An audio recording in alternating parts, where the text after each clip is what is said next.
अस्सलाम वालेकुम। आमिर मकसूद बसरा अज की नवी पंजाबी कहानी के नाल। अज की कहानी च नवा विआह होया हुंदा है ते मियाँ बीवी अपने घर वाले पासे वापस जा रहे होंदे ने। दो भी हुंदे ने, जा रहे होंदे, दराज दरिया हुंदा है। जांदियां उन्हां वास्ते वो खुश्क हुंदा है ते वापसी तो पानी ना भरिया हुंदा।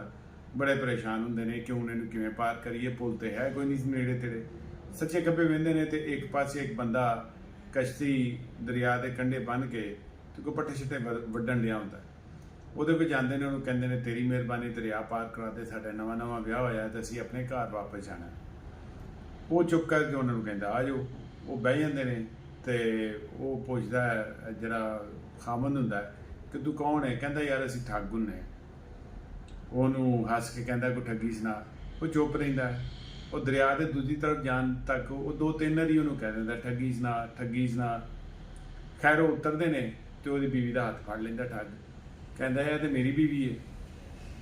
ਬੜਾ ਪਰੇਸ਼ਾਨ ਹੁੰਦਾ ਹੈ, ਕਹਿੰਦਾ ਯਾਰ ਹਲੇ ਤੇ ਮੇਰਾ ਵਿਆਹ ਹੋਇਆ ਕੁਛ ਅਰਸੇ ਤੇ ਬੀਵੀ ਮੇਰੀ ਹੈ। ਤੇ ਉਹ ਖੈਰ ਥੋੜੀ ਜਿਹੀ ਬਹਿਸ ਹੋ ਜਾਂਦੀ। ਕਹਿੰਦੇ ਚੱਲ ਪਿੰਡ ਦੀ ਪੰਚਾਇਤ ਕੋਲ ਚੱਲ ਜਾਂਦੇ ਆ। ਉਹ ਉਹਨਾਂ ਨੂੰ ਨਾਲ ਲੈ ਕੇ ਉੱਥੇ ਚੱਲ ਜਾਂਦਾ। ਹੁਣ ਉਹ ਠੱਗਾਂ ਦੀ ਬਸਤੀ ਹੁੰਦੀ ਹੈ, ਠੱਗਾਂ ਦਾ ਪੰਚਾਇਤੀ ਹੁੰਦਾ ਹੈ। ਉਹ ਗੱਲ ਸੁਣਦਾ ਦੋਵਾਂ ਦੀ ਤੇ ਐਂਡ ਦੇ ਵਿੱਚ ਉਹਨਾਂ ਦੇ ਪੰਚਾਇਤੀ ਜਿਹੜੇ ਤਿੰਨ ਬੰਦੇ ਹੁੰਦੇ ਨੇ ਉਹਨਾਂ 'ਚੋਂ ਇੱਕ ਪੁੱਛਦਾ ਹੈ ਕਿ ਕਿਸ਼ਤੀ ਕਿਹਦੀ ਸੀ? ਠੱਗ ਕਹਿੰਦਾ ਮੇਰੀ ਸੀ।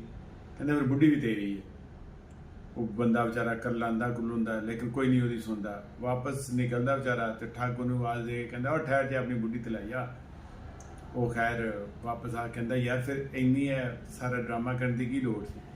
ਕਹਿੰਦਾ ਜਦੋਂ ਇਨਸਾਫ ਠੱਗਾਂ ਦੇ ਹੱਥ ਆਈਏ ਨਾ, ਸਿਰਫ ਤੈਨੂੰ ਇਹ ਹੀ ਦੱਸਣਾ ਹੀ ਫਿਰ ਇੰਝ ਦਾ ਹੀ ਹੁੰਦਾ ਤੇ ਇਹਦਾ ਤਲਕ ਕਿਸੇ ਇਨਸਾਫ ਇਨਸੂਫ ਨਾਲ ਨਹੀਂ, ਕਿਸੇ ਚੀਜ਼ ਨਾਲ ਨਹੀਂ ਹੈਗਾ। ਹੁਣ मैं तेरे को जड़ी अपने असल मुद्दा होते आना।